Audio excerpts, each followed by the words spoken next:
Chers internautes, bonjour, merci de nous rejoindre pour cette nouvelle édition du vendredi 11 février d'Informatique News Hebdo, votre rendez-vous comme chaque vendredi sur l'actualité de la semaine de l'informatique et des télécoms. Et pour analyser et décrypter cette actualité, je suis en compagnie de notre rédacteur en chef, Guy Hervier.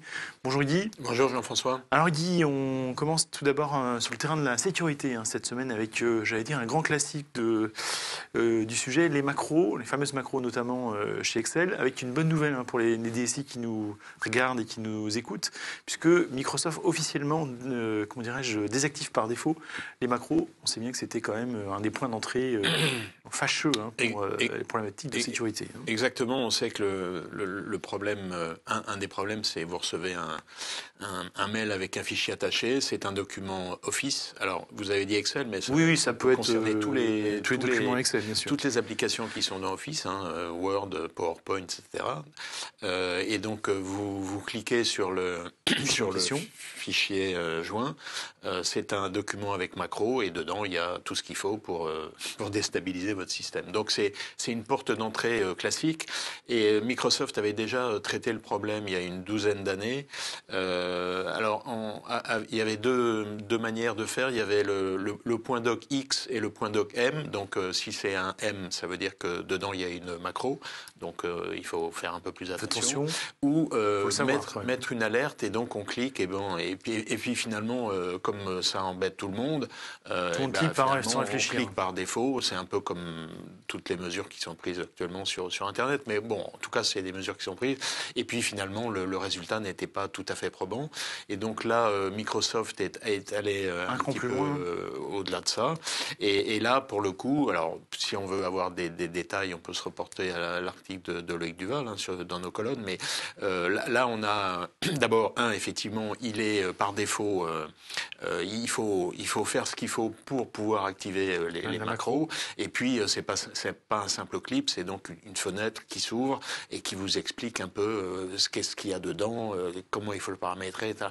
Donc, je dirais que c'est une démarche un peu plus, compliquée, qui vous oblige à réfléchir sur le fait s'il faut faire activer ou pas la macro. Et donc, là, les macros, on le sait, c'est le Visual Basic Application, donc c'est le Visual Basic qui est intégré dans les différents composants Office qui permet de développer. Et évidemment, c'est très puissant parce que ça permet d'un simple document statique, ça permet de développer des choses qui sont d'automatiser, de faire. D'un document, vous passez à une application. Enfin bon, donc c'est très puissant. Évidemment, il y a ce défaut donc que Microsoft vient de. Alors, je ne sais pas si on peut appeler corriger. J'allais dire résoudre, mais non corriger. Peut-être que dans 12 ans, on dira Microsoft fait encore un pas de plus parce que finalement, c'était pas suffisant. Mais enfin, bon, en tout cas, on le signale et c'est une bonne chose parce que la sécurité, évidemment par exemple, c'est un sujet important. Alors, on parle, j'allais dire, d'un vieux monsieur, une vieille dame, en l'occurrence COBOL, et qui fait plus que résister, si on en croit une étude de Microfocus, qui n'est pas complètement neutre sur le sujet, mais quand même, ça mérite d'être c'est un peu comme Nutella qui fait une enquête sur les pâtes à tartiner, quoi. C'est un peu pareil. Mais bon, peu importe. Le résultat de cette enquête, c'est que effectivement, COBOL a de beaux jours devant lui.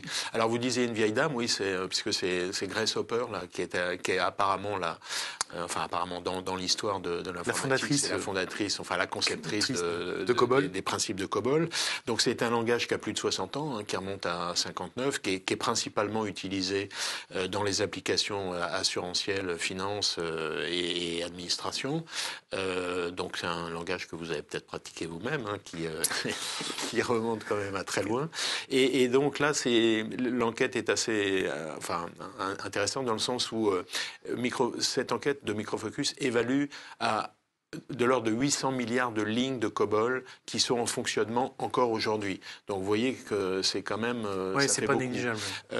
C'est un peu comme si on comptait les grains de sable sur la Terre, mais enfin bon, peu importe. En tout cas, c'est très conséquent et on voit bien par exemple IBM, à chaque fois qu'ils annoncent une nouvelle version du mainframe, ils disent que... Et c'est un sujet qui est récurrent, c'est-à-dire que le COBOL, les applications COBOL sont encore très, très nombreuses et les compétences ne sont pas à la hauteur et donc, IBM avait lancé des universités il y a quelques années. Enfin bon, donc c'est un problème.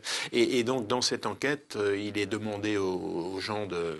Et donc, 90% des personnes interrogées, alors, c'est pas précisé qui a été interrogé, mais bon, c'est des développeurs ou des responsables IT, pensent que, donc 9 sur 10 pensent que dans 10 ans, on en sera au même point. En fait. Il y aura encore des applications COBOL et que COBOL reste une application, enfin un langage stratégique. Et la conclusion de tout ça, donc c'est bon pour Micro Focus, mais enfin c'est bon pour tous les gens qui s'intéressent au sujet, au COBOL. Et l'idée maîtresse, c'est que finalement, plutôt que remplacer, il vaut mieux améliorer, modifier, faire évoluer. C'est vrai qu'en plus, on l'a pas dit, mais c'est souvent comme des applications assez stratégiques. Hein. On parle d'applications de tenue de compte. Oui, donc c'est pas des choses qu'on change. Et là, ça, là, effectivement, c'est le vieux principe de l'informatique qui est que quand ça marche, on touche pas. Alors, ça veut dire moderniser, ça veut dire on garde le fonctionnement de l'application, puis on l'encapsule et on lui donne, ne serait-ce que par exemple, une interface utilisateur qui ressemble pas à ce qui existait il y a 40-50 ans. Hein. Vous vous souvenez les vieux écrans verts. Oui. Bon, donc c'est tout à fait possible, mais on garde le cœur de l'application et on ne le moche pas. Donc en gros, alors pour terminer, donc COBOL, vous vous souvenez, c'est ce que veut dire l'acronyme, hein, c'est Common Business Oriented Language. Et alors il y a des mauvaises langues qui ont détourné l'acronyme pour dire tout un tas de choses assez amusantes. Et il y en a une qui était completely obsolete Business Oriented Language. Et donc ces gens-là, ils sont bien trompés. Ils ont tort. L'histoire leur a donné tort, disons. Alors, on passe sur un autre sujet qui, pour le coup, est beaucoup plus contemporain, j'allais dire, le zéro trust. Hein, et alors, au-delà du concept qui peut avoir un côté un peu marketing, hein, ne le cachons pas à nos lecteurs, le SIGREF revient sur le concept en question et essayer un peu, d'essayer de mettre un peu derrière des mots, des applications, pour que ce soit au-delà, encore une fois, autre chose qu'un concept marketing. Alors effectivement, le zéro trust, en gros, on pourrait le traduire. Alors pourquoi on en parle? Mais comme je disais, parce que le SIGREF publie un document sur la question. On revient à la sécurité, hein, ce qui prouve que le sujet est plus que récurrent. Donc le SIGREF s'en empare et donc publie ce document pour, je dirais, alerter, sensibiliser et faire en sorte que les entreprises s'en emparent. En fait, le zéro trust, on pourrait le traduire par je suis paranoïaque. C'est-à-dire qu'en gros, je ne fais confiance à personne, jamais. C'est le principe de base. Et donc l'idée, c'est... alors j'incite les lecteurs, nos lecteurs, à se reporter à ce document du SIGREF, mais l'idée, c'est de dire, d'abandonner la stratégie du château fort. En gros, on espèce de se murer et puis on met tous les gens sur le donjon pour surveiller qui approche, parce que on voit bien avec elle est obsolète avec la façon dont on travaille aujourd'hui. Du réseau omniprésent, du cloud, etc., et du télétravail plus récemment, ça n'a plus aucun sens. Donc il faut passer à cette approche, alors approche, concept, philosophie, tout ce que vous voulez, puis après il y a les produits du zéro trust, et donc les principes, c'est qui accède à quoi, pourquoi, comment et d'où. Donc c'est un peu ça ce qu'il faut se poser et faire en sorte qu'à chaque fois que vous développez une application, vous la mettez en place, vous intégrez cette approche de zéro trust et donc ça veut dire que à chaque fois on va authentifier, identifier qui accède à quelle application ou si c'est un équipement, quel équipement, si c'est le réseau, d'où vient, enfin où est le réseau, etc. Et donc il y a des principes qui déclinent de ça. C'est le réseau est a priori hostile. Il peut y avoir à tout moment des menaces internes ou externes. C'est la localisation du réseau ne suffit pas à savoir si on peut avoir confiance ou pas. De toute façon, on n'a pas confiance. Il faudra identifier, authentifier les utilisateurs, les équipements, les réseaux. D'où l'importance de cette problématique d'identification. Voilà, qui est de manière, de manière dynamique. C'est-à-dire qu'on n'a pas des références de base qui ne changent pas. Il faut que ce soit en permanence mis à jour. Et donc, je pense que c'est à la fois un document intéressant pour les lecteurs, mais il faut vraiment se mettre dedans.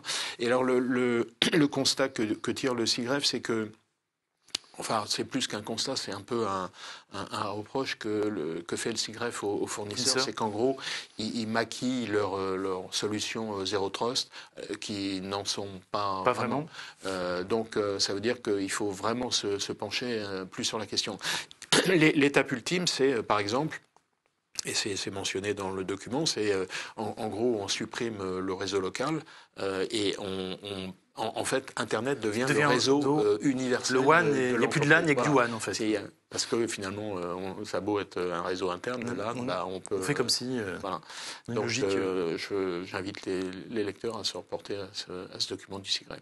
Bon, sachant quand même, si mes souvenirs sont bons, ce que dit le SIGREF, c'est qu'il y a quand même peu d'organisations. Il y a quelques organisations qui prennent le chemin, mais on est encore loin d'une démarche aboutie. D'où l'intérêt de faire cette piqûre de rappel. Et d'ailleurs, il faudra peut-être un booster.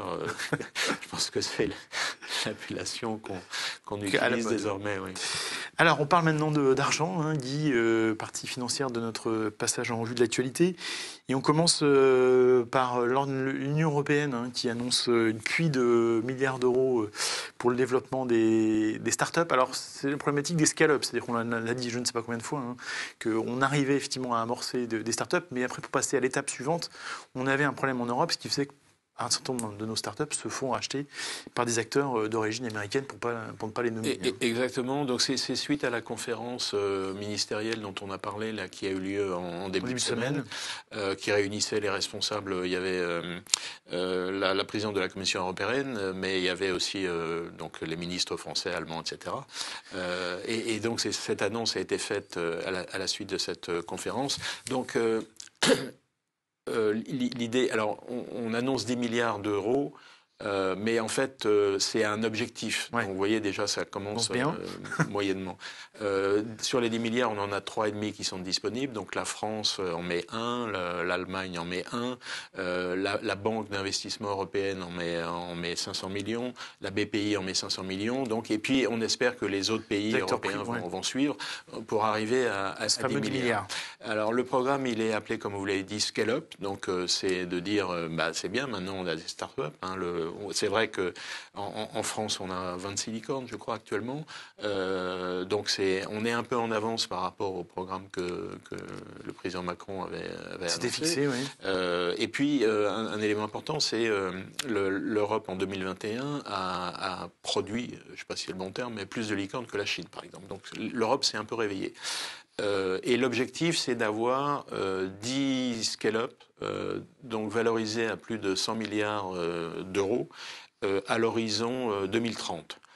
Donc pour vous donner une référence, par exemple, ServiceNow, j'ai regardé ce matin, c'est 122 milliards de dollars. Donc ça vous donne un peu ce que c'est. ServiceNow, c'est vrai que c'est une belle entreprise. Oui. Je dirais que là où le bas blesse, c'est que... alors déjà, c'est... toutes ces annonces, parfois il y a des financements qui sont déjà existants par ailleurs et qu'on récupère dans des annonces. Donc quand on parle de milliards, est-ce que ce sont des milliards qui ont généré ex nihilo ou est-ce que ce sont des milliards qui étaient déjà dans des caisses par là? Bon, mais ça, c'est pas le reproche. Enfin, c'est pas le commentaire le plus intéressant. L'autre, c'est de dire, c'est vraiment une approche purement financière. Parce que le fait qu'une entreprise soit valorisée à 100 milliards de dollars, bon, c'est bien, mais je veux dire, il faut aussi... c'est un peu comme si le marché décidait de ce qui était bon, de ce qui n'était pas bon. C'est pas avec ça qu'on peut être assuré que l'Europe aura son indépendance industrielle ou technologique. Donc il faut peut-être aussi, et ça c'est pas les gouvernements ne sont peut-être pas mieux outillés qu'eux, mais alors bon, si c'est pas le gouvernement, si c'est pas le marché, c'est qui? Bonne question. Mais c'est pour orienter un peu dans des voies qui sont... et là, il y a peut-être, je dirais, des financements qui peuvent être orientés de telle ou telle manière. Si on prend par exemple, vous vous souvenez, quand on dit l'État n'est peut-être pas le mieux armé pour savoir... oui, on se souvient de l'épisode du cloud souverain, par exemple. Voilà, il y avait ça. Il y avait Viadeo, par exemple. La BPI avait financé Viadeo.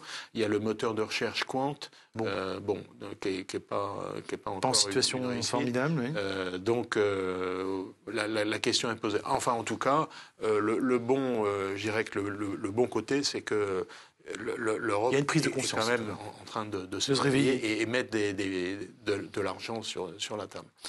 Alors, je parlais de rubrique financière. Guy, on conclut par ARM, on le pressentait, hein, disons Nvidia plutôt en l'occurrence, qui annonce l'arrêt de son opération de rapprochement avec ARM. Encore une fois, on en parlait déjà il y a quelques semaines. Alors, ça y est, c'est maintenant officiel. C'est ça, ça remontait à, il y a à peu près 18 mois, parce que c'est en septembre 2020 qu'on avait annoncé ce projet. Et d'ailleurs, ça nous apprendra, je n'ai pas regardé à l'époque, mais ça nous apprendra à être prudent. C'est-à-dire que souvent, on annonce des choses comme si elles étaient faites, alors qu'en général, en matière de fusion, il faut être sûr que... donc ça ne se fait pas. Pourquoi ça se fait pas? Alors c'était quand même une acquisition à 44 milliards, donc c'est pas négligeable. C'est pas mal. Ça se fait pas parce que le gouvernement britannique était contre pour des raisons de sécurité nationale. Deux, parce que les Chinois demandaient pour donner leur imprimatur, demandaient encore 18 mois pour réfléchir à la question. Et puis trois, tous les concurrents à la fois Nvidia et ARM, ils n'étaient pas du tout favorables à ce... Parce qu'en fait, leur inquiétude, c'était que va devenir ARM dans ce rachat. En gros, est-ce que Nvidia va garder pour lui tout seul les schémas exactement, plus avancés? Parce que je dirais que le business model d'ARM, c'est d'être ouvert et donc de travailler avec l'ensemble des acteurs. Le fait d'être dans le cadre de Nvidia, on pouvait se poser des questions. Donc, ça ne se fera pas. Ça va coûter quand même la bagatelle de 1,4 milliard à Nvidia, en frais divers et variés, si je puis dire. Et puis, peut-être qu'il y a des dédommagements qui vont être faits à ARM. Le CEO de ARM, il devra partir. Il est parti déjà. Oui. Et ARM va essayer de faire une IPO, une introduction en bourse. Donc, c'est quand même un changement important, étant donné le statut d'ARM dans le monde des semi-conducteurs. Donc c'est vraiment quelque chose de très significatif. Alors Guy, on en vient au dossier de la semaine, en l'occurrence les dépenses IT selon Gartner, avec une bonne nouvelle pour les fournisseurs qui nous écoutent. En l'occurrence, une croissance des dépenses de plus de 5%. Mais ce qui est aussi intéressant, c'est tu dis, c'est peut-être de voir un peu les masses monétaires dont on parle, parce que évidemment, ça c'est un peu beaucoup de chiffres, mais c'est un peu abstrait. Alors 5%, c'est pour 2022, et Gartner prévoit également 5% en 2023. Donc en gros, c'est une croissance qui va durer dans le temps. Ça fait suite à un 9% l'année dernière en 2021, mais on sait bien que ce 9%, il correspond à un rattrapage. C'est vrai pour l'économie toute entière, en général. Puisque l'année d'avant, on était à 0,9. Donc vous voyez que malgré tout, en 2020, si on prend l'économie, on était à des croissances négatives, donc des décroissances. Alors que là, finalement, l'IT restait toujours en croissance. Donc, en gros, 5% pour 2022, ça représente quoi? Ça représente une masse de 4 500 milliards de dollars. 4 500 milliards de dollars, c'est quoi? Pour le comparer, par exemple, c'est entre le PIB de l'Allemagne et le PIB du Japon, puisque à peu près, dans les grandes masses, c'est 4 000 milliards pour le premier et 5 000 milliards pour le deuxième. Donc maintenant, si on regarde un peu dans le détail, les deux segments les plus qui ont été les plus dynamiques, qui seront les plus dynamiques en 2022, c'est les logiciels d'entreprise et les services IT. Donc c'est de l'ordre de 11% et 8%. Donc vous voyez, c'est au-dessus de la moyenne. Mais ce qui est plus intéressant, c'est de regarder sur un temps plus long. Alors ce qui est embêtant avec ces chiffres du Gartner, c'est qu'ils ont changé un peu les catégories. Donc c'est difficile de tout comparer. Mais en tout cas, ces deux-là, on peut les comparer dans le temps. Elles sont bien identifiées. Et si on regarde sur la période 2011-2023, donc ça fait 12 ans, on a en fait une croissance moyenne pour les logiciels d'entreprise qui est de l'ordre de 15%, alors que pour les services IT, on est à 5%. Donc vous voyez que la fameuse phrase... oui, le logiciel va dévorer le monde. Est en marche. Donc, se traduit concrètement de manière sonnante et trébuchante. Très important. Alors maintenant, le constat du Gartner pour la période actuelle, je dirais qu'elle est conforme à ce qu'on dit en général, c'est que en ce moment, donc il y a une croissance qui est est forte. Donc il y a une demande de talents qui est importante, mais de l'autre côté, il n'y a pas les talents qui correspondent. Donc il y a une sorte de déséquilibre actuellement qui pénalise un peu les DSI, mais qui va sans doute favoriser les services IT. Puisque si on n'arrive pas à recruter les gens en interne, on va faire appel aux services en interne. Oui. Sachant que les services représentent, même si c'est pas le secteur le plus dynamique, mais sur le temps long, ça représente quand même 30% des dépenses globales d'informatique, d'IT. Donc c'est quand même beaucoup. Important. Et alors le dernier point intéressant, c'est que pour la première fois, pour ce qui est des logiciels d'entreprise, les logiciels cloud, donc le SaaS en bon français, avait dépassé le non SaaS, donc le on-premise, comment dire en jargon. 2020. Et pour donner une idée de l'évolution des deux segments, en 2025, donc en l'espace de 5 ans, le cloud représentera 2 fois le non-cloud. Donc vous voyez que la tendance est forte. Ouais. La tendance est forte et ça va quand même très très très vite. Voilà, donc je dirais que c'est un panorama assez général. Qui donne une bonne référence pour analyser le secteur en question. Guy, on poursuit par l'actualité des semaines à venir, en l'occurrence un événement de nos confrères d'IT for Business cette semaine, jeudi prochain en l'occurrence, sur la Digital Workplace et comment elle va évoluer évidemment avec l'évolution de la pandémie, mais pas seulement, l'évolution des modes de travail, avec un programme assez chargé et assez intéressant. Alors donc jeudi prochain, jeudi 17 à 9h30 en live, et puis si on n'est pas disponible, on peut le voir en replay, bien sûr. Donc effectivement, les questions, c'est quels sont les outils collaboratifs à utiliser, quels sont les équipements pour la visioconférence, les problèmes de sécurité. Donc ça, c'est les grandes questions qui seront posées. Avec du côté des fournisseurs, on aura des représentants de BlackBerry, de Microsoft, d'HP, et puis Jamspot. Jamspot, on est dans les réseaux sociaux d'entreprise. Enfin, ça va un peu au-delà, outils collaboratifs. Et puis une carte française, il faut le préciser. Exactement. Et puis, donc on a LCL, on a la BPCE. Et la MGEN aussi. Et la MGEN. Donc, vient témoigner de leur usage. Des belles entreprises qui pourront témoigner comment elles envisagent l'avenir et comment elles ont déjà fait cette transition. Très bien. Rendez-vous donc jeudi pour cette édition virtuelle d'une matinale sur Digital Workplace. Et puis Guy, notre coup de cœur, coup de gueule, on parle à nouveau d'argent, c'était toujours lié à cet événement au ministère des Finances. J'ai encore une pluie d'euros sur la filière électronique, semi-conducteur. Donc c'est à la fois un coup de gueule et un coup de cœur. Donc je ne sais pas comment ça peut se traduire, mais donc effectivement c'est le European Chip Act. Donc l'idée c'est l'Union européenne veut mettre l'accélérateur sur les semi-conducteurs. Elle vient de découvrir que l'Europe était pas déficitaire, mais en tout cas dépendante du monde extérieur, donc des États-Unis et de la Chine.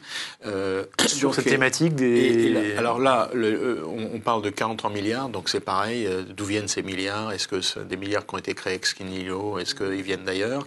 Peu importe. En tout cas, je dirais l'intérêt, là encore, c'est que l'Europe se réveille, peut-être un peu tard.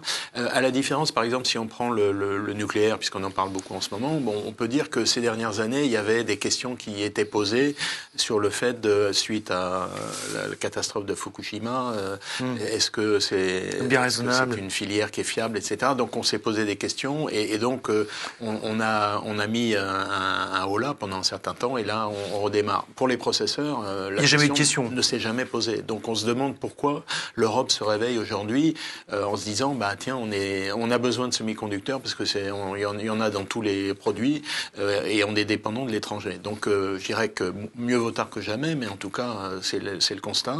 Et un chiffre qui va à l'appui de ça, c'est que en 1990 l'Europe fabriquait de l'ordre de 40% des semi-conducteurs dans le monde. Aujourd'hui, on est à 10%. Donc, vous voyez qu'il y a eu une évolution stratosphérique, catastrophique. Alors, peut-être que l'Europe avait d'autres chats à fouetter, mais d'un autre côté, La technologie, maintenant, on voit bien que c'est au cœur de l'élément essentiel de nos économies. Complètement. Guy, je propose qu'on conclue sur cette remarque et j'espère que, en tout cas, l'avenir sera plus rose en matière d'industrie de ce conducteur. Merci à toutes et à tous de nous avoir suivis. D'abord, un très bon week-end, une très belle semaine et je vous propose de nous retrouver la semaine prochaine pour une nouvelle édition d'Informatique News Hebdo. En attendant, très belle semaine à toutes et à tous. Merci.